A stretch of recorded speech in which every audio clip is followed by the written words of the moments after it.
Hey everyone, welcome back to the wrap up for the 2nd of October 2020. Sorry, I'm doing this caffeine detox right now, so I'm just going to apologize in advance of all the misspeakings. Running kind of slow on this late day Friday.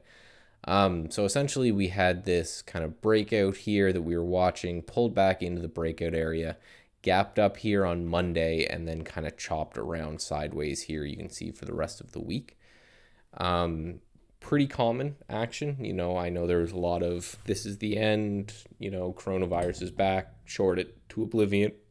It's just not what we're seeing currently. It doesn't mean it cannot happen. It's just not what we're seeing right now. Everything I'm looking at here kind of seems like a strong type of market. So again, if you're new to this series, what I do, let me move that for a second. We do here is we use trade ideas and its ability to backtest different scenarios to come up with a scenario that we believe has the strongest probability of working in the coming markets. From there, we scan that list of things that we know have a good percentage of performing with us. We narrow it down to a small 2 longs, 2 shorts. We trade those throughout the week, letting the robot handle the entries, and I show you the P&L at the end of the week. We rinse and repeat, closing every Friday and going into each weekend cash. If you're interested in this or mentorship with me, links for all of that are in the description down below. The trade ideas links saves you a couple bucks off just buying it normally, and it helps out the channel. So win-win there for everyone. So this week, and again, just let me know. I'm doing this more condensed view with this week's video where I'm just showing the chart. I think it might be easier to see, for people watching on phones and stuff like that. But just let me know. Feedback's always good.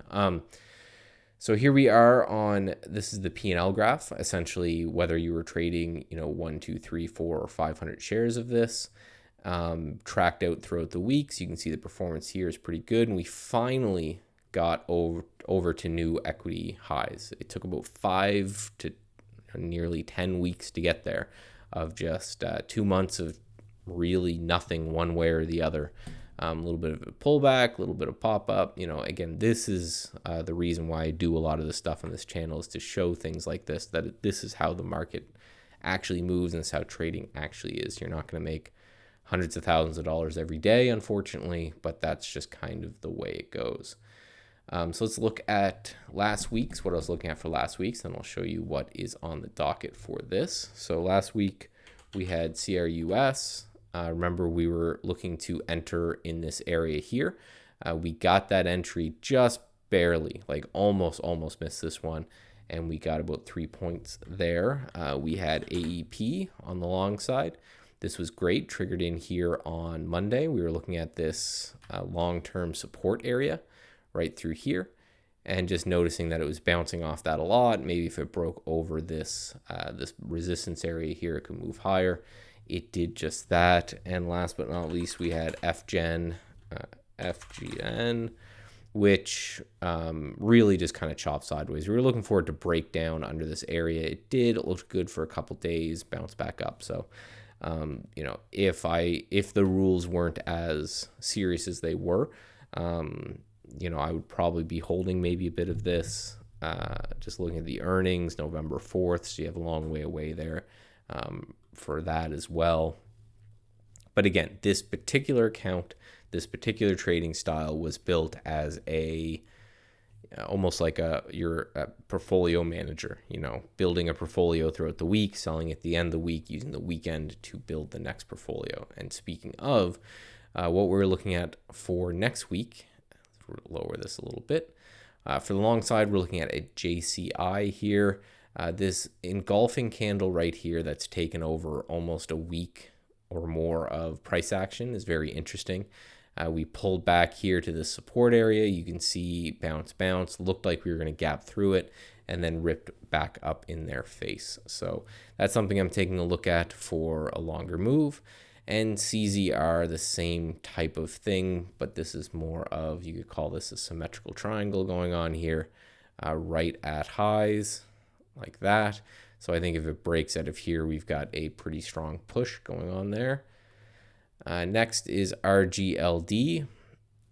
sell-off and then a bounce, and look at all of the wicks and the indecisions in this bounce right here. Just very, very indecisive action. I think if it breaks down through here, we could go and test 110 down there.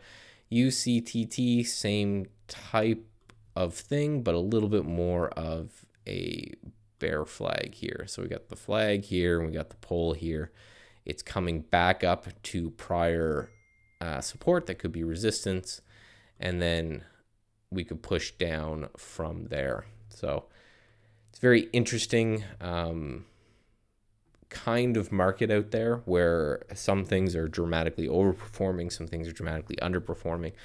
To be honest, just a note on trading in general, I think with the election coming up and as close as we're getting to that, I think you're going to see more and more chop in the market. You know, the market's going to respond.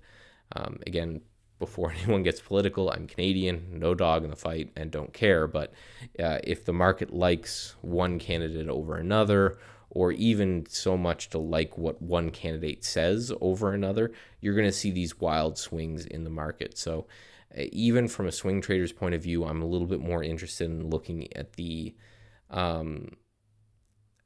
swing scalping, I guess you could call it, right? I want to be in, I want to be out 2 or 3 days later, back to cash, kind of rinse and repeat, just in this particular environment. And you know, that's fine. That's a fine way to trade. It just means you're leaving the really big moves off the table, and I'm fine leaving them off the table until at least the election's over, and then possibly kind of the new year after that. But there is still money to be made, certainly with this short-term action, as we're seeing with these 5-day holds. So that is it for the video for this week. Again, I will see you next week. I've been pretty lax on the channel, not as much content I was like.